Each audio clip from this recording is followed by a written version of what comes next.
Tobacco and Related Products Regulations 2016. Viscount Ridley.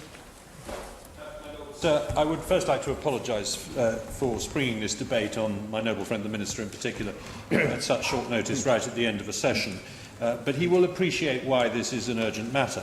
In 10 days' time, the EU Tobacco Products Directive may become law through a negative statutory instrument recently laid before this House. I'd like to emphasise right at the start that I have no problem with most of the directive. It's just the part relating to e-cigarettes and vaping, parts 6 and 7 essentially, and my motion is a little bit vague on that. The original draft was a little more specific. As noble lords will know, it's long been my view that this directive scores an own goal by bringing in measures that would discourage the take-up of vaping and thereby drive people back to cigarettes or to prevent them quitting.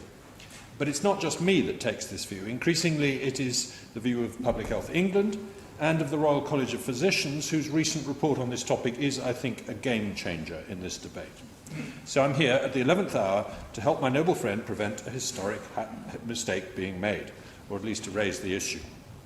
In passing, let me note that I have nothing to declare. I own no shares and take no income from anything relating to vaping or smoking. The horrific death toll from smoking, 100,000 of our citizens die every year, has touched many of the lives in this room, I suspect. It's the biggest cause of preventable death on a scale that is hard to comprehend. It's a Hillsborough every 8 hours. It's a scourge that deserves the very best of technical ingenuity and policy-making skills to solve. Vaping offers, as the Royal College of Physicians said, a great opportunity to apply to smoking the principle of harm reduction, an idea that was pioneered in this country. When people behave in harmful ways, how do you stop them? You can punish them in the hope of deterrence, as we do with murder and fraud. You can hector them, as we do with alcohol and sugar. Or you can try to offer safer alternatives, which is how we tackled HIV infection and heroin addiction in this country in particular, and is how we should, I believe, now deal with tobacco. In the case of addictions, where people find it genuinely very hard to resist temptation, harm reduction surely makes sense. Britain is probably the world's leading vaping nation. Virtually all of South America has banned the practice entirely at the behest of the tobacco industry. In America, it's largely demonised, and quite a lot of people don't know what it is. Almost all of the 2.6 million vapers in Britain are smokers or ex-smokers, and the quit rate for those trying vaping is faster, greater than for nicotine replacement therapies or cold turkey cessation. This is, in other words, a public health revolution, and it's costing the taxpayer nothing. By saving smokers a fortune, rewarding entrepreneurs and averting ill health, it's boosting the economy. But we have before us a piece of legislation that strangles that breakthrough in red tape. It's the product of big company lobbying and backroom deals in Brussels. It is legislation which last month the Department of Health admitted in its impact assessment risks increasing, not reducing, the amount of smoking. And I hope in his remarks today the Minister will be fully candid and accept that this part of this directive is a mess which does not deserve defending, but does need ameliorating. I've alerted him already to 3 specific matters that I'm seeking clarity on. First, given that the Royal College of Physicians last month told the government that it should promote vaping to smokers, quotes, as widely as possible, unquotes, what new emphatic and unambiguous statement will the Minister make in support of vaping? Second, given that the Department estimates that the Tobacco Product Directive rules will ban 90% of advertising that would have helped to promote this switching, what budget has the Department specifically set aside for a public information campaign to encourage smokers to move to vaping, as the Royal College and Public Health England both want? And third, given that the regulatory burden that the Department is about to place on the industry is so extreme that his officials estimate, at least this is the only estimate in their impact assessment, that the number of notifiable products will be reduced by 96% from 25,000 to possibly as low as 1,000. What expenditure will the Department make to specifically reduce the cost of the onerous testing regime on the industry? I would ask the Minister to avoid repeating the erroneous suggestion his officials have been making that any of the £13 billion of public health benefits that his department surmises will come from the Tobacco Products Directive would be the result of Article 20, or at least Section 6 and 7 of these regulations. In its impact assessment, table on page 45, the Department has not been able to quantify a single benefit from vaping regulation. A little bit of context, my lords. At the beginning of this decade, attempts to reduce smoking were stalling. We taxed the habit to the point where the main beneficiaries were black market traders. We barred smoking from every public building. Nicotine patches were proving unpopular with smokers. Then along comes a technological breakthrough, thanks to a man who I've met named Hon Lick, working in central China, something that gives a nicotine hit in the same fashion as smoking, but is far, far safer and cleaner. It's a fantastic piece of luck, or rather ingenuity. As the Prime Minister told the other place in December, vaping has now helped more than 1 million people in this country to stop smoking altogether. How safe is vaping? We know that concentrations of harmful and potentially harmful constituents, such as carbonyl compounds, tobacco-specific nitrosamines, polycyclic aromatic hydrocarbons, and other constituents, are in the order of 1,500 times higher in cigarette smoke than in vapour. A well-controlled trial has recently been carried out by Grant O'Connell and colleagues working for the vaping manufacturer Fontem Ventures. They asked 15 smokers to give up altogether for 5 days, another 15 to vape only for 5 days, and another 15 to mix vaping and smoking for 5 days. They measured the harmful and potentially harmful constituents in the urine, blood and breath of each group. The results were striking. After 5 days, the vapors' carboxyhemoglobin levels, that's an indication of how much carbon monoxide they had in their system, had dropped by 83%, which was actually an even bigger drop than in the cold turkey cessation group, where it had dropped by 75%. Even the dual users had seen a drop of 23%. The amount of carbon monoxide they exhaled had halved in both the vapours and the cessation group. Much the same was true for all the other biomarkers, except, of course, nicotine. In terms of harmful constituents, vaping, in other words, is almost indistinguishable from not smoking at all. Both Public Health England and the Royal College of Physicians agree that it is much safer than smoking. As far as we can tell, nicotine addiction without smoking is about as dangerous as caffeine addiction. Vaping, my lords, is therefore a public health triumph that the Department of Health has, to its extreme shame, done its utmost to block. In 2010, the Department's medicines regulator, the MHRA, tried to completely ban vaping devices. In 2013, the agency, which is financed largely by the pharmaceutical industry, tried to insist that every e-cigarette should be licensed as a medicine. This would again have amounted to a de facto ban.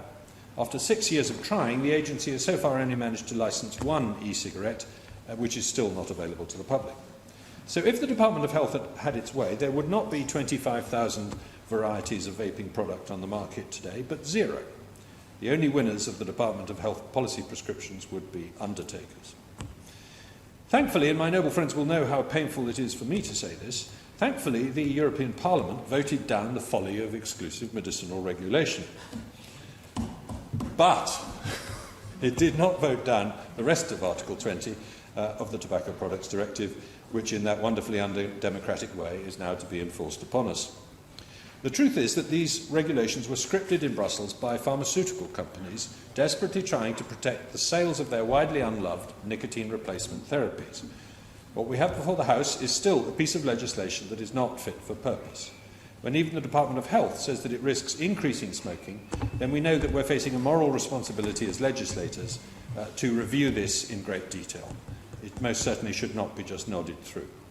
It is no defence to say that some regulation is required. No sensible person would argue against us knowing what is going into e-liquids and what comes out in vapour.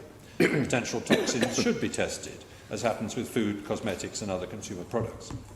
But as the Department admitted in a parliamentary answer, far more adverse incidents are reported by doctors about pharmaceutical nicotine replacement therapies than e-cigarettes. At most, a bit of tidying up of the testing process was needed. Let me put 3 more questions to my noble friend the Minister. The Royal College of Physicians describes the big warning labels which will deter smokers from using vaping devices as being, quotes, illogical. Does the Minister agree with the Royal College on this?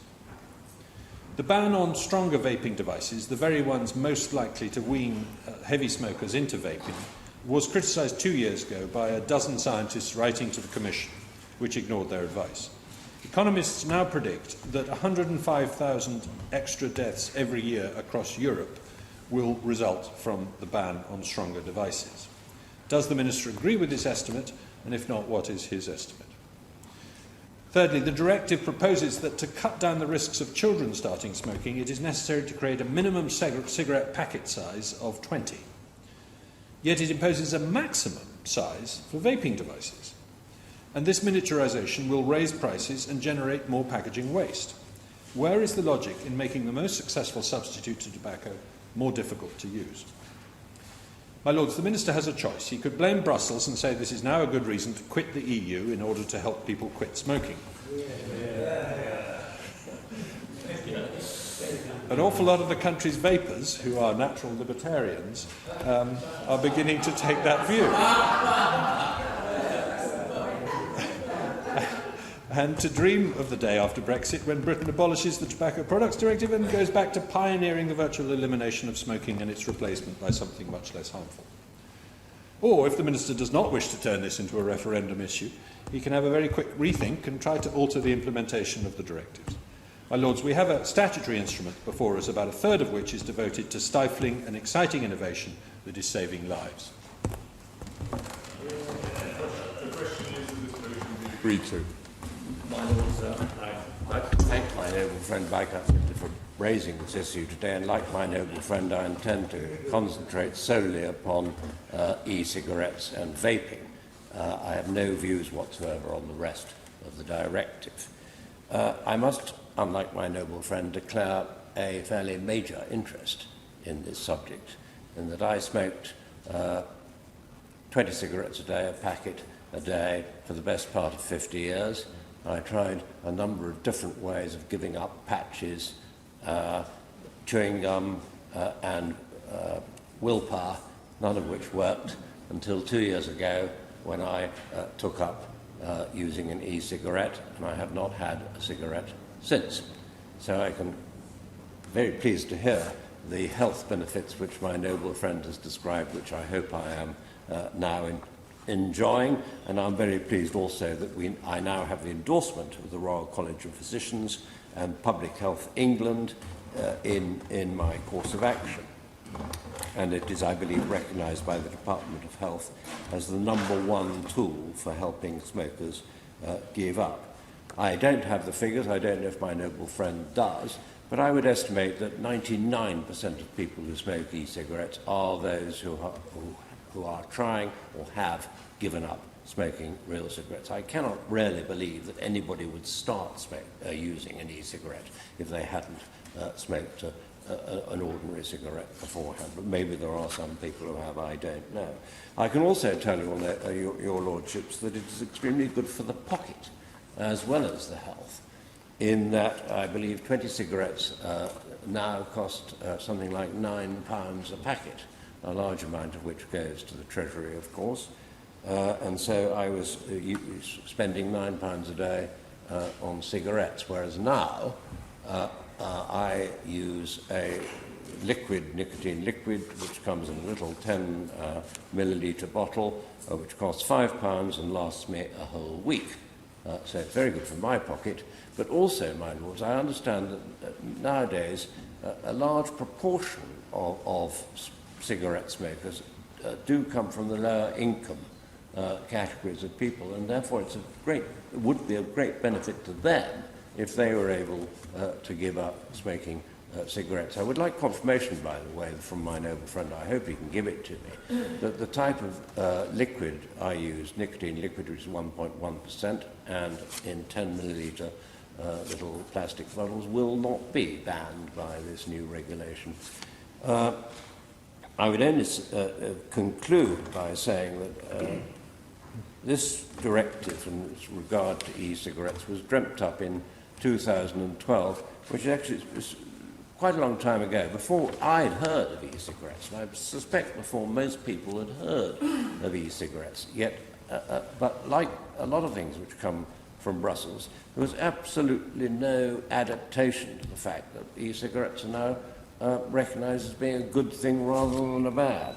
So I hope my noble friend can give me an assurance that the damage limit, he will do all he can to limit the damage that this directive might have on people who are trying to give up smoking.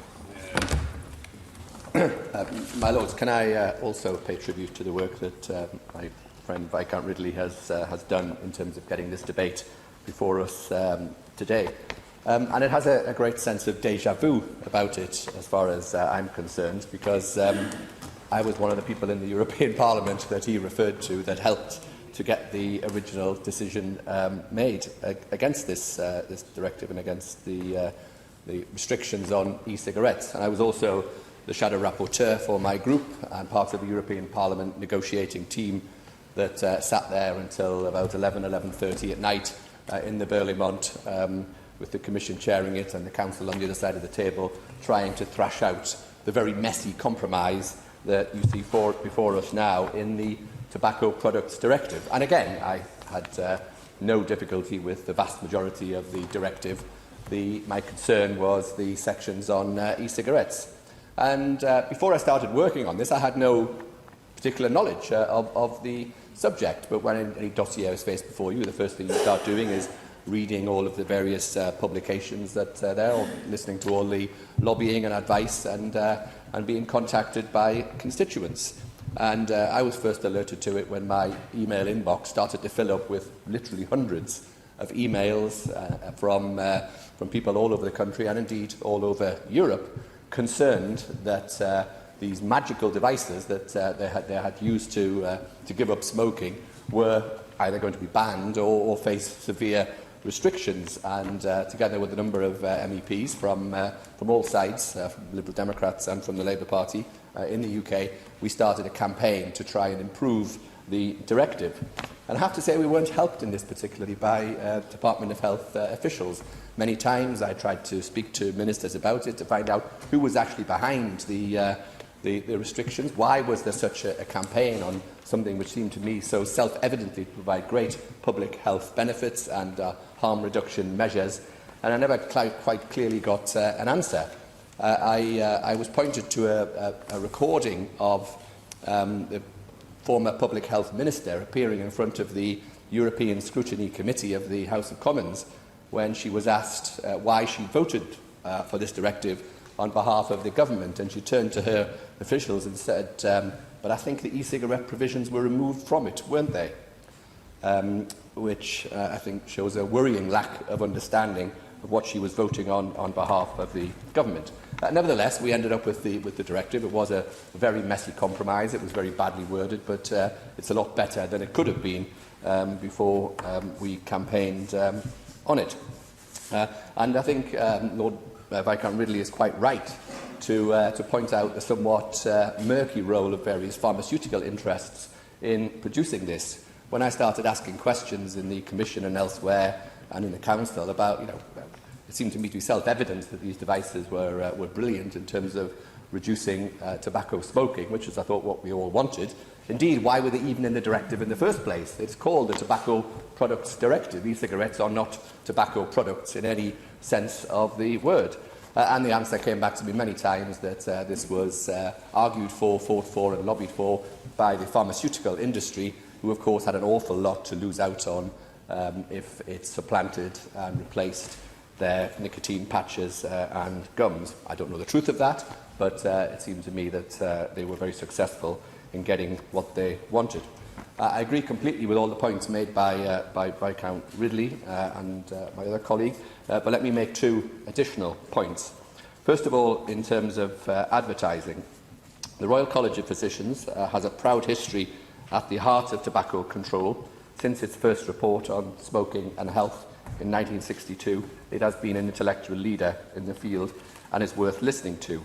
When the headline on the press release on its latest report states in bold capitals, "Promote e-cigarettes widely as a substitute for smoking," we would hope that the government would get the message that 21 world-renowned authors are trying to put across. Yet, we would be wrong if we thought that. For in the regulation that the Department wants us to approve is not the promotion of e-cigarettes, but the suppression of information about e-cigarettes. Paragraph 176 of the Department's impact assessment forecasts that the EU rules will reduce e-cigarette advertising by 90%. And how are smokers supposed to hear about them? In paragraph 167 of the Department nonchalantly claims that cutting advertising will in fact not reduce the number of smokers switching to e-cigarettes. Now, we've heard this before, my lords. We've heard this old argument many times before, not from health officials, but from tobacco company executives trying to pretend that advertising smoking would somehow not increase the amount of smoking. And the messages that we give really matter. In the complex decisions that smokers make every day about whether to smoke or to consume nicotine through much cleaner forms, their perceptions of the relative risks of these products are indeed crucial. The Royal College of Physicians, Public Health England, Action on Smoking and Health have all raised deep concerns about how smokers perceive e-cigarettes to be much more risky than they actually are. It's very interesting that Action on Smoking and Health should now say this, because I recall when we were actually dealing with the directive, that was not the message that they were giving at the time. But we're certainly not going to give this message by banning 90% of advertising, and not by insisting on e-cigarette packaging carrying big health warnings, which is what the government is asking us to approve in these regulations. The Royal College of Physicians described the imposition of these warnings as illogical, bearing in mind that nicotine patch boxes do not have to warn of the dangers of nicotine.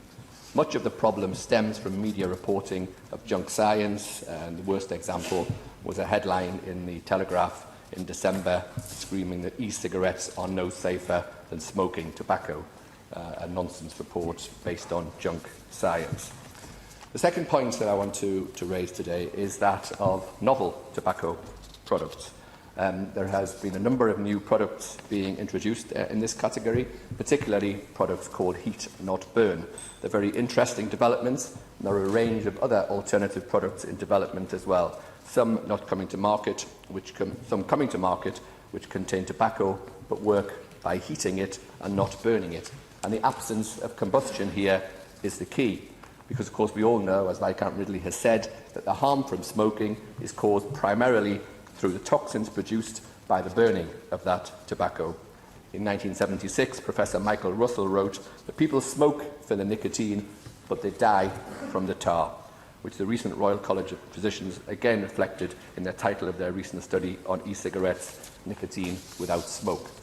With such technology developments and a new regulatory basis, with the introduction of the TPD, are the government looking at opportunities from the range of products in addition to e-cigarettes as part of a harm reduction agenda in the new tobacco control plan?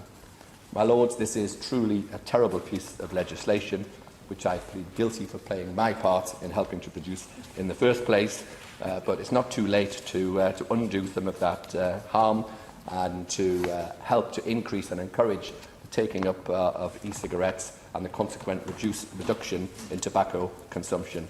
Instead of trying to restrict e-cigarettes, the government should in fact be trying to positively encourage them. Thank you. This regulation or directive directly affects me, my health, and indeed my well-being. I started smoking before I was a teenager, building up to about 50 cigarettes a day. I've tried every trick in the book to kick the habit, but nothing seemed to work. I knew it would kill me, that I would be gathered by the grim reaper before my time, but I just couldn't stop. I couldn't kick the habit. Then 2 summers ago, I was in a taxi in a traffic jam, and I was chatting to the driver, and at one point said, "I do wish we could hurry up, because I'm dying for a fag." He turned round with an e-cigarette in his hand and said, "Have you tried one of these?" And I said, "No, what is it?" And he explained that he had tried them and he hadn't had smoked a cigarette since.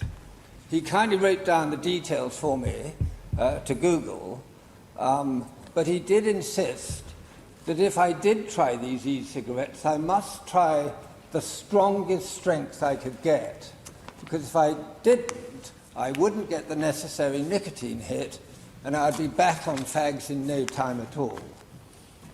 I took his advice, using the strongest nicotine, 2.4%, and I haven't looked back.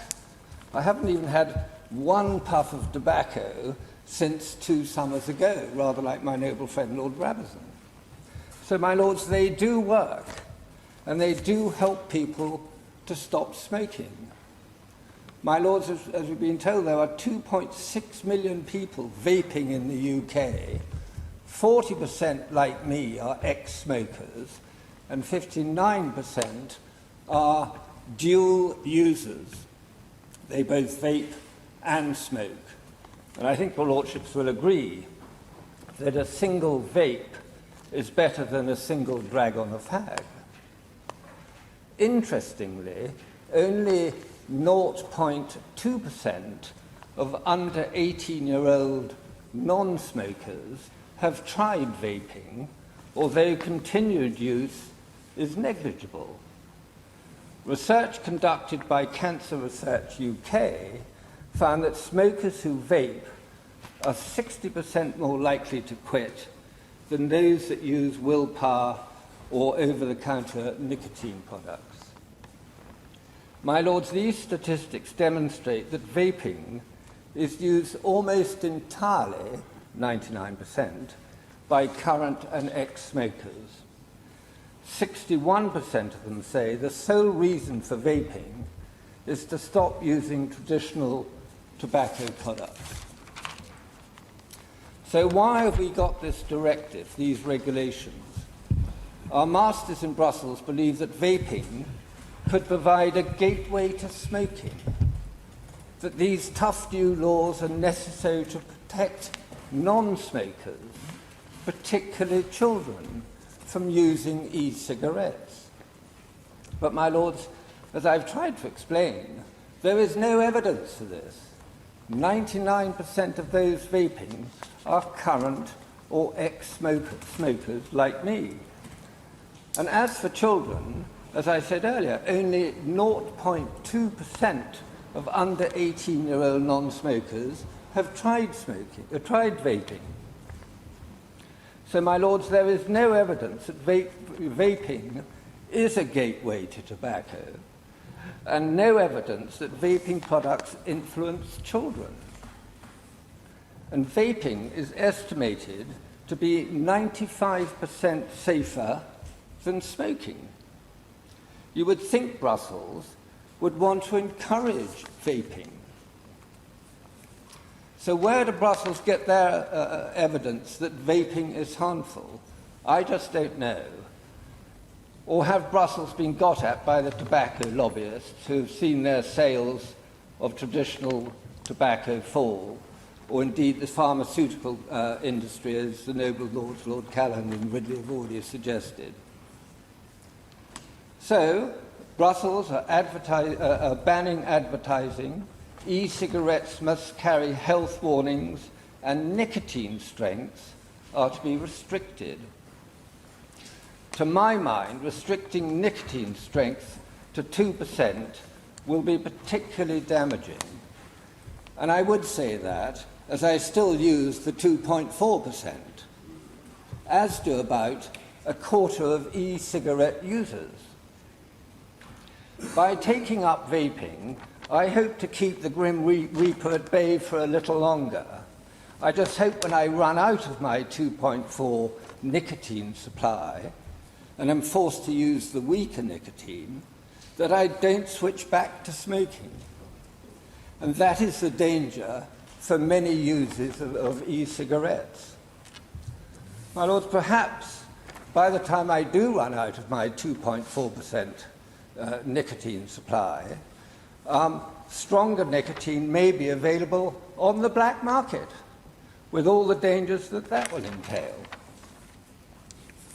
My lords, I would like to just use one or two quotes to back up my previous assertions. The Office for National Statistics have said e-cigarettes are almost exclusively used by smokers and ex-smokers. Almost none of those who have never smoked cigarettes were e-cigarette users. Public Health England said there is a need to publicise the current best estimate that using electronic cigarettes is 95% safer than smoking. And they went on to say, encouraging smokers who cannot or do not want to stop smoking to switch to electronic cigarettes could help reduce smoking-related disease, death, and health inequalities. This was backed by the Royal College of Physicians, who have said, on the basis of the available evidence, the Royal College of Physicians believes that e-cigarettes could lead to significant falls in the prevalence of smoking in the UK, prevent many deaths and episodes of serious illness. And even the Prime Minister last December said, I think we do need to be guided by the experts. We should look at the report from the Public Health England, but it is promising to see that overall 1 million people are estimated to have used e-cigarettes to help them quit, or have replaced smoking with e-cigarettes completely. So I think we should be making clear that this is a very legitimate path for many people to improve their health and the health of the nation. Well, quite so.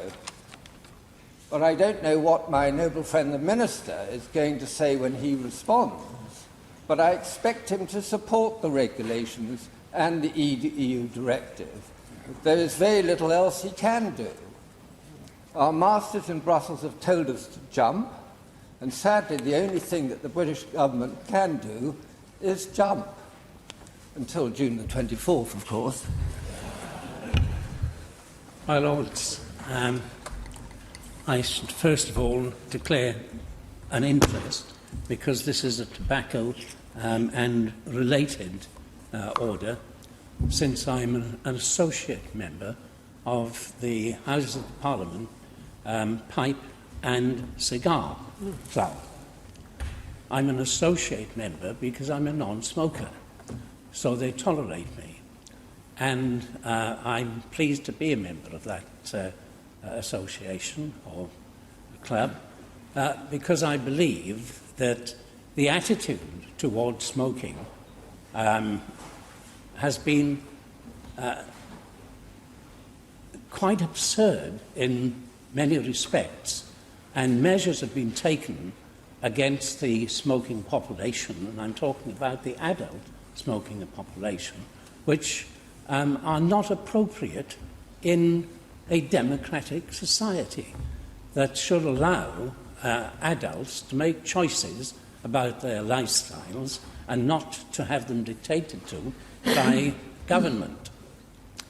But we're not talking about tobacco today, and I only just saw the noble Viscount Lord Ridley's prayer. Is it a prayer? Perhaps it isn't, but the fact that he has instituted a debate today, and I think he and other noble speakers have really put the case. I think, as far as I'm concerned, there's probably nothing else to say except to give them support in resisting the government's and, of course, the EU's decisions to restrict a product which is going to assist others from embarking or giving up tobacco smoking. That is almost impossible to believe, that a government which has been so anti-smoking has itself brought in so many anti-smoking measures over the years, and I think I've been involved in them for at least 25 years, should now, when we're on the brink of getting people or assisting people to give up tobacco smoking, they put these very stringent restrictions upon them. Why on earth are they banning the advertising of them? Why on earth are they doing that? If it is to be a health benefit to people who smoke, and the government think ought to give up smoking. That seems to me to be an absolutely absurd position. I'd like to ask whether there have been consultations with the producers of these, they're called e-cigarettes. I think perhaps that was a mistake, because they're not cigarettes. And, you know, anybody who mentions cigarettes are immediately jumped on by the government and the department, and so perhaps it was a mistake to label them cigarettes. They clearly are not cigarettes, and they shouldn't really be treated as such. And what I want to know is whether the people who produce these e-cigarettes have been consulted. Do ministers, or have ministers had discussions with them? Now, I ask that question because the department and the ministers refuse even to meet to discuss the tobacco companies. Now, perhaps that's understandable, because, of course, the World Health Organization recommends that they shouldn't be given a voice. But in this case, it is something which will help people to give up tobacco. So have they had discussions with the people who produce these? And I'd like to know the answer to that. I think the only other thing I have to say is that I hope the government will listen to this debate. Not much hope of it, in actual fact, because in the past, trying to get the government to listen to reason is like banging your head against a brick wall.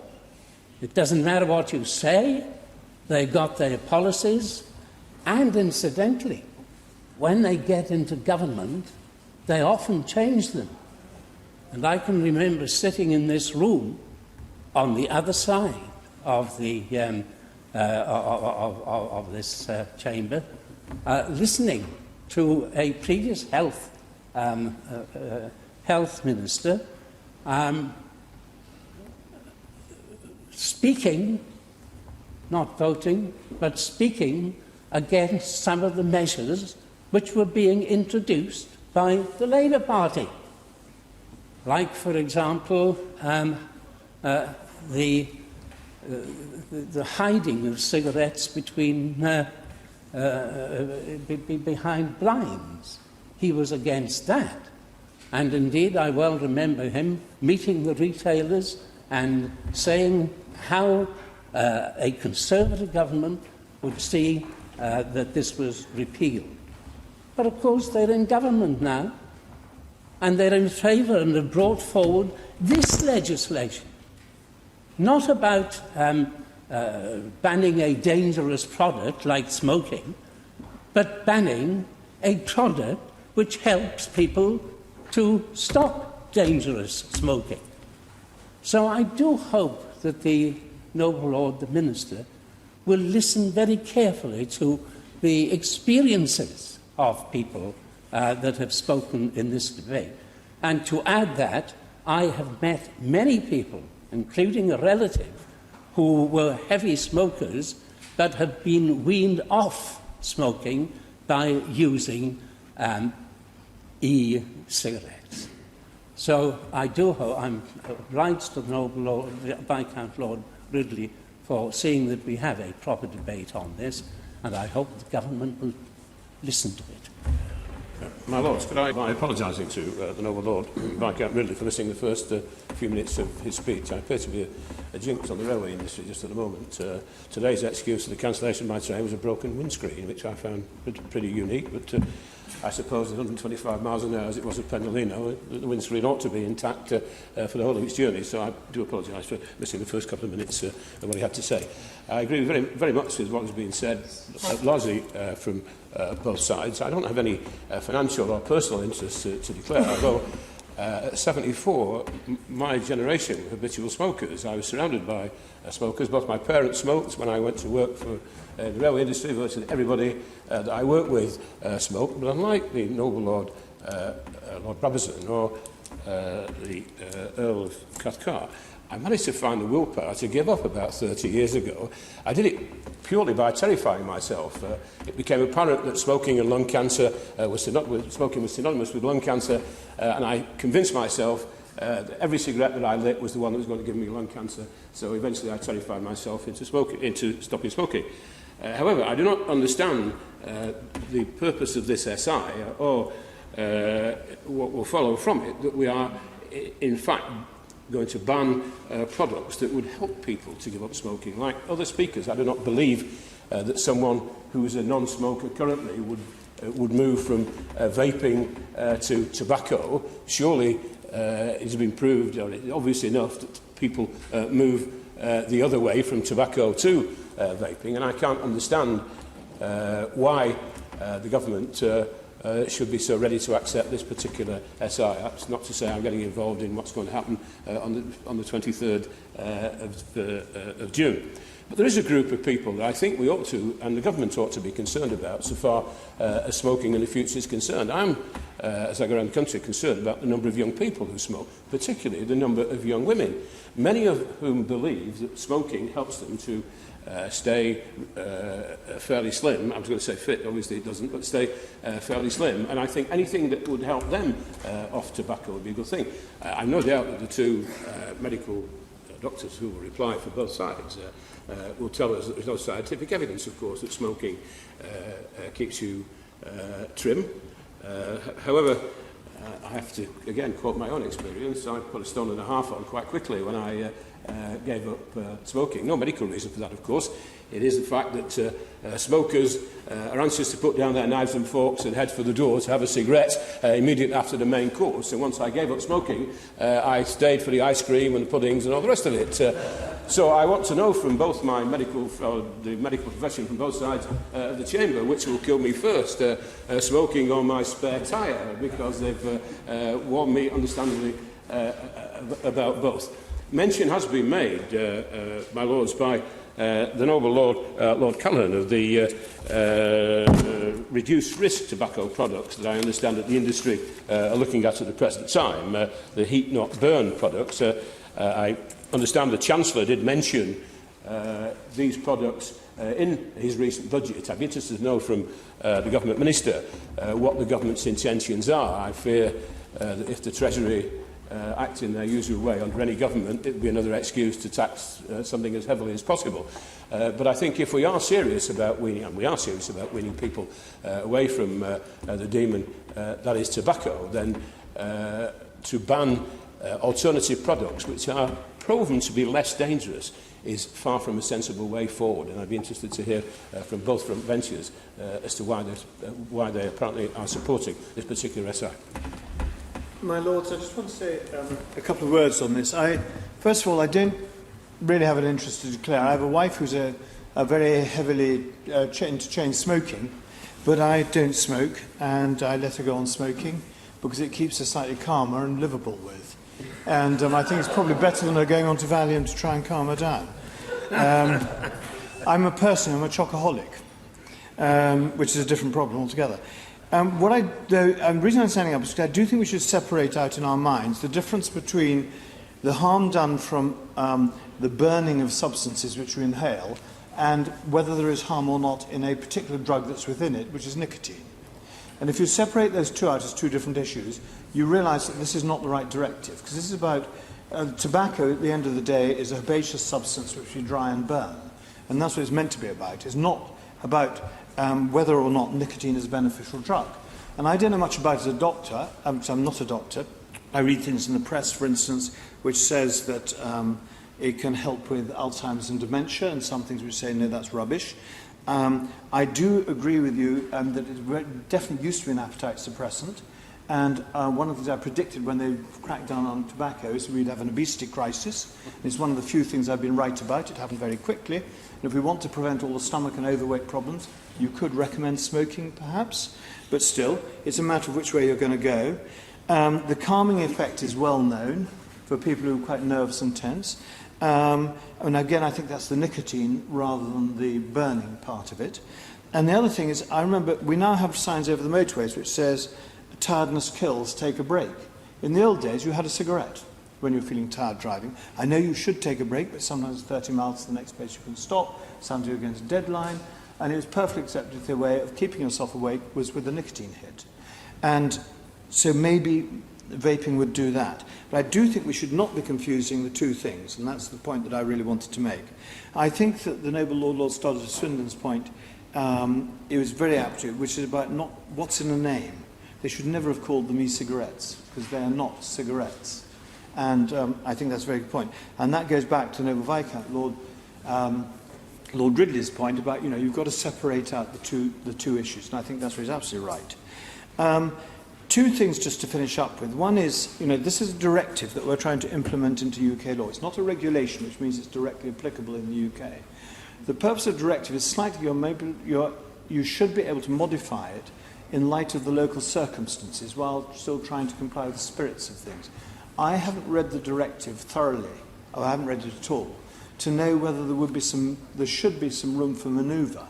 And if we feel it's better for the UK population to write it into our local laws in a different way, I would hope that that amount of latitude exists within the directive to allow us to do it, and within the EU to do it. And the final thing, of course, is the conspiracy theory, which is wonderful, which is, of course, the Treasury gets huge amounts of tax from the smokers and don't from the vapers. So maybe the Treasury really doesn't want to see vaping take off. It would rather see us smoking. And the government has a vested interest, and maybe it should declare that every time it tries to promote the directive. It has a vested interest in making sure this directive goes through unchanged and prevents vaping.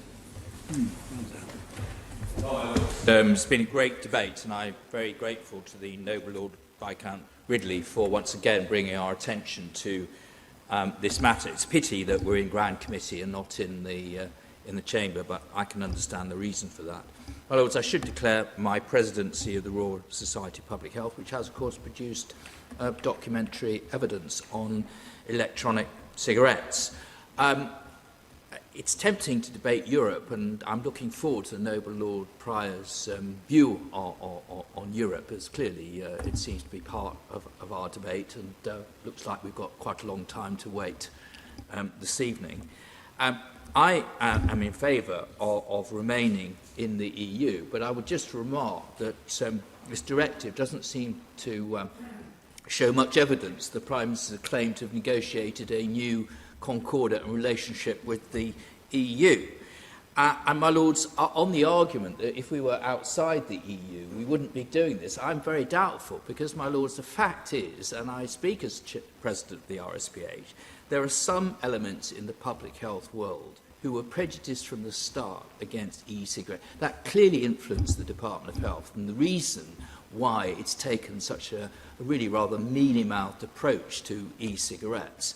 And, my Lords, it's simply not based on evidence at all. And it's interesting that if you look at some of the papers produced by public health bodies, there are some Weasley words around this issue about we still don't know and we need to be very, very careful. My Lords, I'm afraid these are Weasley words, and they're really trying to find a legitimisation for the initial reaction, which was very negative, and which I'm afraid has laid the foundations for where we are today. Because, my Lords, this is bonkers. I mean, it is simply madness.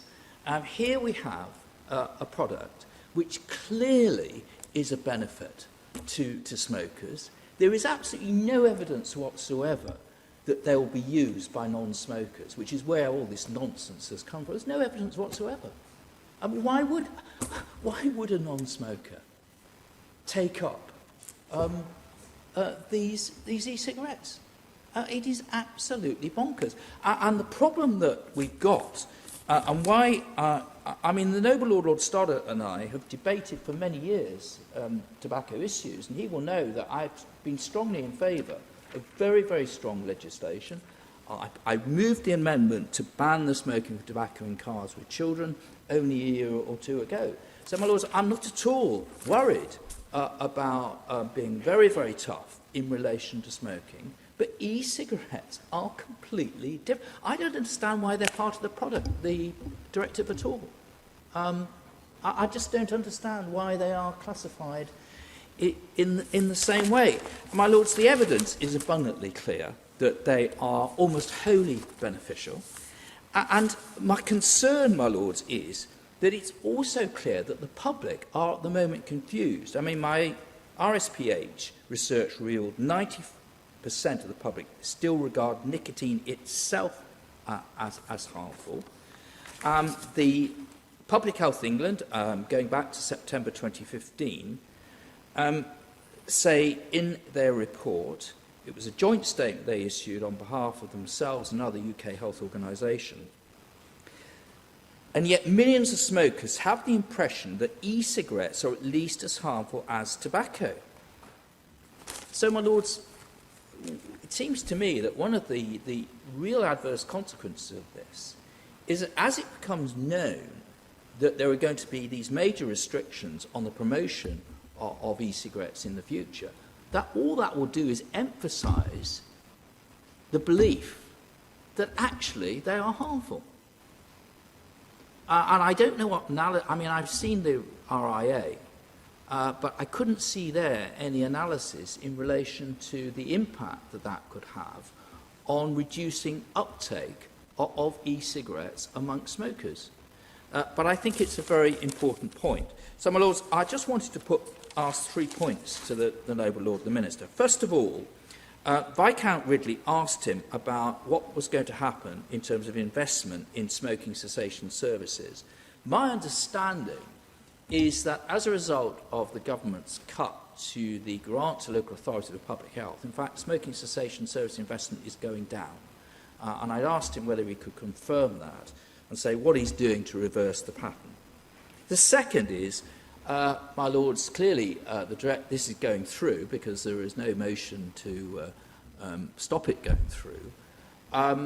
What monitoring is going to take place, and how soon will the government undertake an assessment of the impact, and assuming that we are still in the EU, will he be prepared to go back to the EU if evidence is clear that it's actually having an adverse impact on smokers giving up smoking?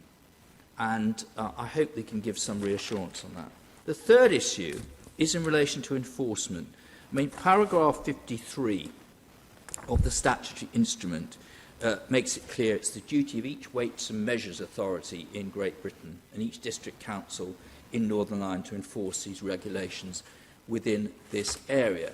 So, my lords, the real question I want to put to the Noble Lord Minister is what guidance is going to be given to the Weights and Measures authorities about taking a light-handed approach to enforcement? Because, my lords, I really do think it's quite clear that these are not supported, these provisions are not supported. It's pretty obvious that the government itself doesn't support them because of the amelioration that they've attempted to do in terms of transposing the directive. But I think, my lords, at the very least, one could expect a message to be given to Weights and Measures authorities that actually that they do expect enforcement to be proportionate, minimalist, and certainly light touch. Well, my lords, I don't know whether to thank the noble Earl Ridley, for bringing this debate here today or not, because I have to say the arguments that have been put have been very powerful, and it would be obtuse of me to say otherwise. Perhaps we could just start by going back to, I think, the opening words of Lord Ridley, when he said that there are 3 ways of trying to influence behaviour of people doing things that do harm. You can punish them, You can hector them, or you could try to offer safe alternatives. And in the article he wrote in the Times some time ago, he used an example of methadone as being something that is not desirable in itself, but is used as a means of treating people who have got heroin addiction. I think in the case of tobacco, we've tried all three things. We have penalised people through taxation. We have hectored them incessantly for years. And thirdly, we are now looking, well, we've tried nicotine replacement therapies, but in a way vaping is a way of trying to encourage people to use something which is less harmful than smoking. Considerably less harmful, I should say, but we've used all three ways of doing it, and I think actually most people would agree that in England the success we've had in reducing the consumption of tobacco has been hugely successful. So I think I can unequivocally say, because the noble lord did ask for a statement, I think, of what the government's view was on vaping. We are unequivocally in favour of vaping for people who smoke cigarettes as a means of coming off cigarettes. There's absolutely no question about that. And I think the report produced both by PHE and but most recently, actually more powerfully, very powerfully, by the Royal College of Physicians, entirely endorses that view. I mean, Jane Dacre, the RCP, the president of the Royal College of Physicians, said, with careful management and proportionate regulation, harm reduction provides an opportunity to improve the lives of millions of people. That was her response to the RCP report. But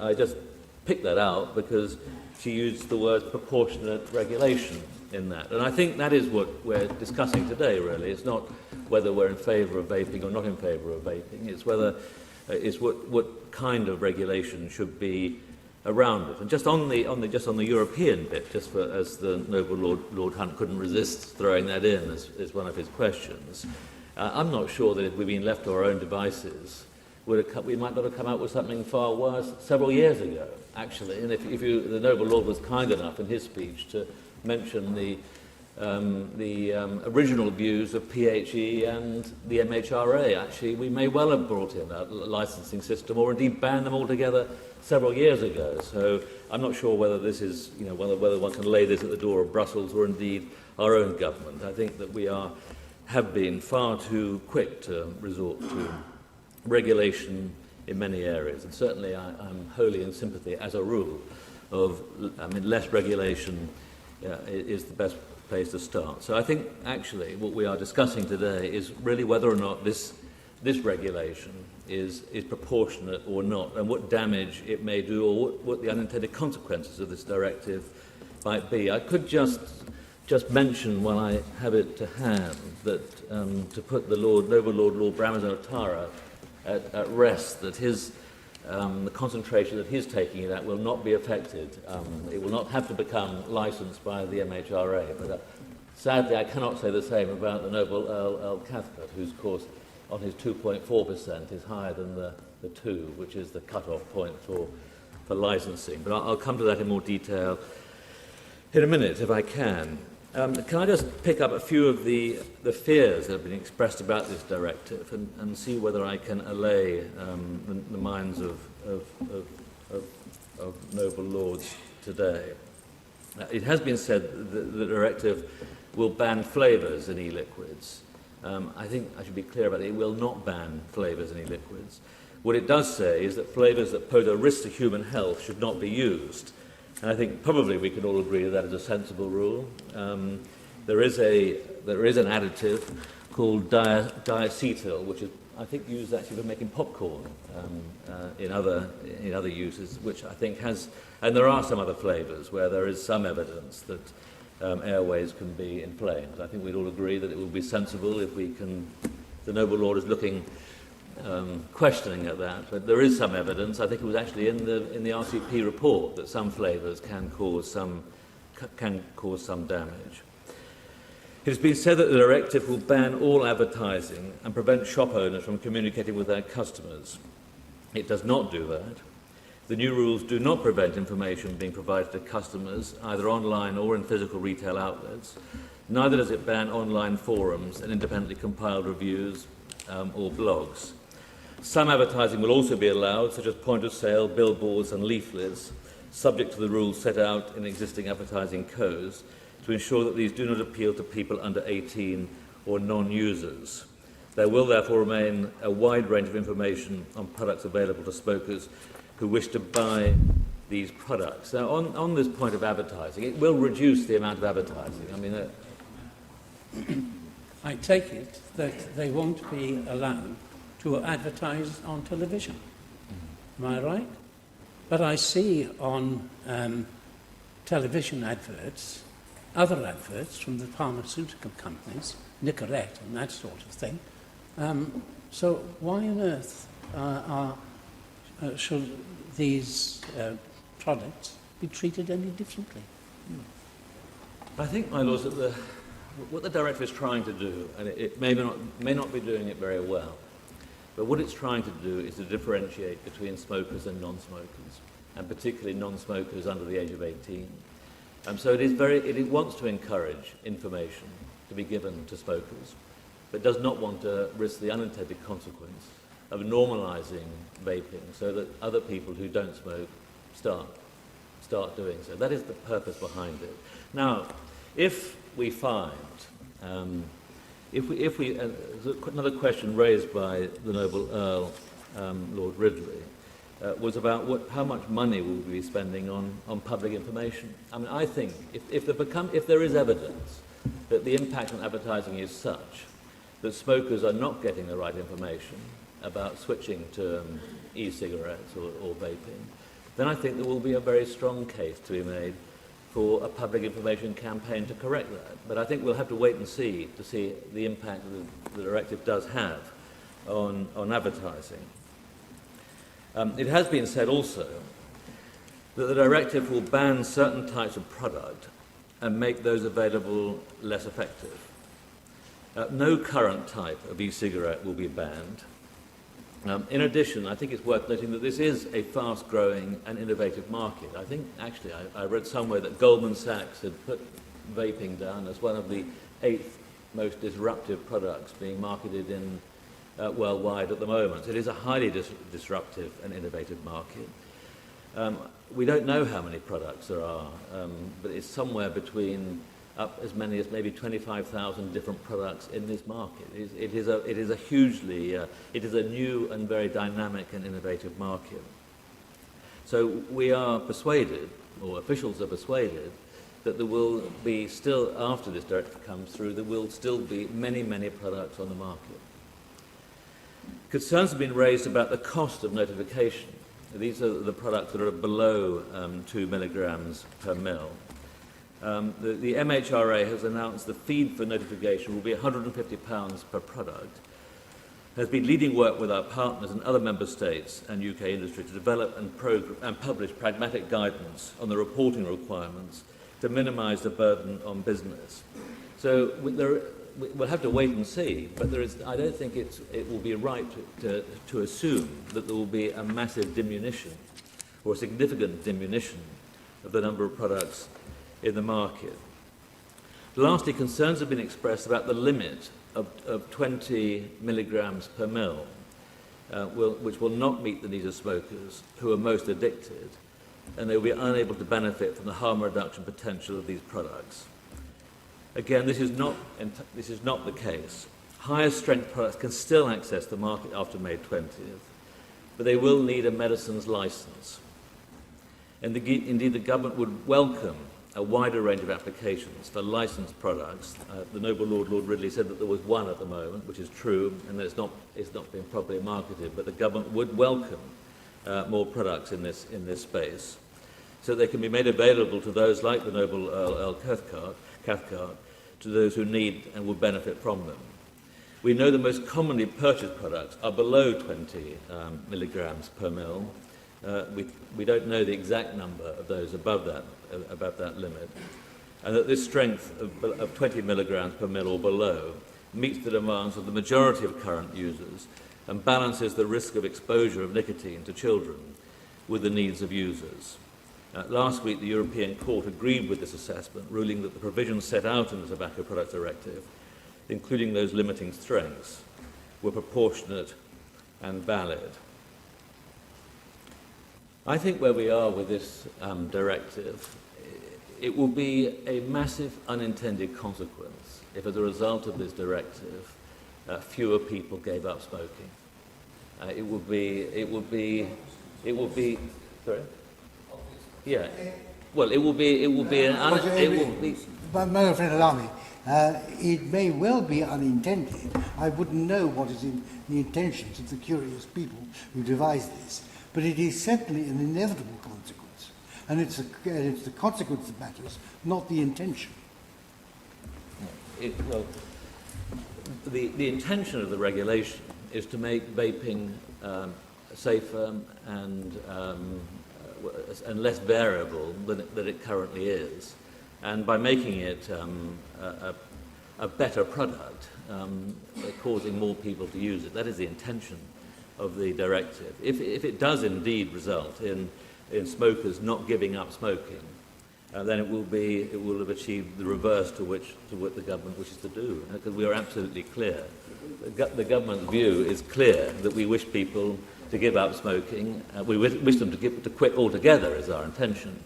But as a way of quitting, if they can give up smoking and take up vaping, that is something that we wish to do. Of course, I understand that nothing I could say today is going to satisfy noble friends and noble lords in this House. But I have done my best to put our case forward. Yeah. He's very graciously giving way, but it's interesting that he used those terms. There is this reluctance to sort of promote vaping, isn't there? Even in the words he used, it's a qualification.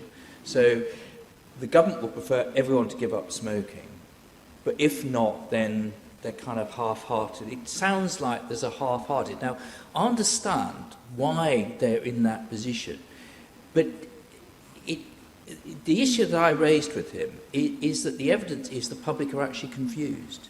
And my concern is that by taking this measure, and if Weights and Measures authorities do enforce this in a heavy-handed way, it will confirm the public's view that actually there is something wrong with vaping. I mean, for goodness sake, if we could persuade all smokers to vape, it would be such a fantastic public health movement. Why have we got this hesitation? I don't understand it. I think the hesitation comes because for a number of years the evidence around vaping was not clear, and many scientists, distinguished scientists, it wasn't just the tobacco lobby, many distinguished scientists felt that it was harmful or potentially harmful. It is absolutely clear now, and I said this earlier on, that I'm unequivocal about this, that vaping is far, far more preferable to smoking. That doesn't alter the fact that quitting altogether from smoking or vaping is probably the best outcome. Both the Noble Lord Callan and I mentioned the heat not burn products. I know, strictly speaking, they're not covered by the SI, but they are covered by the legislation emanating from Brussels as a whole, as I understand it. And as the Chancellor did mention in his budget that he was looking at this alternative, what is in fact an alternative to cigarettes at the present time. I wonder if the Minister could comment perhaps on the Government's intentions in future. Well, this is on the taxation point. Yes. I'm not aware of any intentions to tax these products. But I will ask further about that question and write to the Noble Lord, but as things stand at the moment, I'm not aware of any intention to do so. Lord Hunt has now twice mentioned about the Weights and Measures enforcing this in a heavy-handed or a light touch. Can the Minister just comment on which he thinks they will do? The enforcement will, can I put it this way, will be more Italian than traditionally British. Question about taxation. I wonder, I understand, of course, that the Noble, and I'm obliged to him for giving way yet again, but I can understand he has no power over taxation, but he does, as a part of the department, have the opportunity to recommend to the Treasury would he be prepared to ask his department to recommend to the Treasury that they should not put any tax other than VAT on this particular product?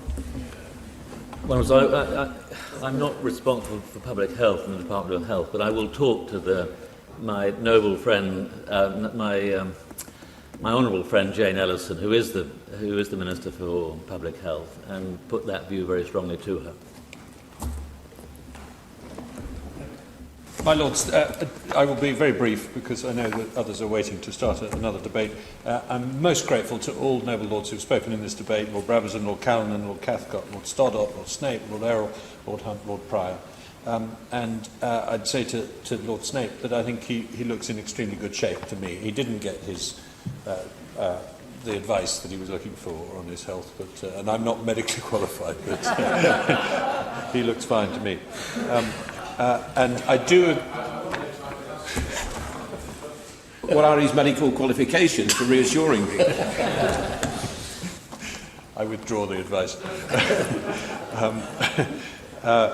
I would agree with both the noble Lord Stoddart and the noble Lord Errol that we do need to change the vocabulary here.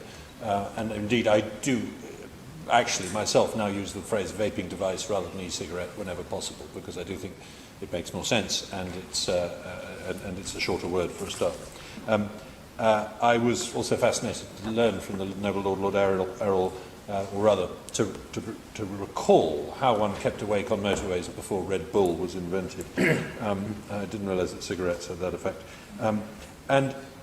The noble Lord Hunt, I think, has put his finger on it, that there is a real issue of public confusion still.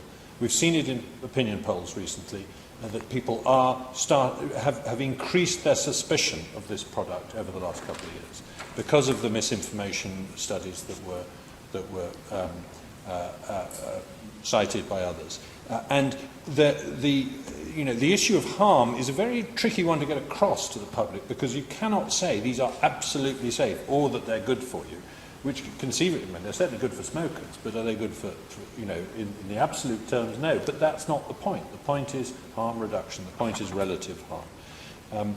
My Lords, I had wanted originally to put down a regret motion to express some stronger dissatisfaction with this directive and the way it's been moved into law, but the best chance of getting a debate before the end of the session was to take note, and I'm sure that the House therefore does want to take note. Just a couple of other very quick points. It was mentioned by my noble friend Lord Brabazon that smoking is a very regressive thing at the moment. It's done much more it bears down much more heavily in terms of cost and indeed in terms of suffering on poorer people than richer people. It's no longer an equal opportunity killer, as you could put it that way.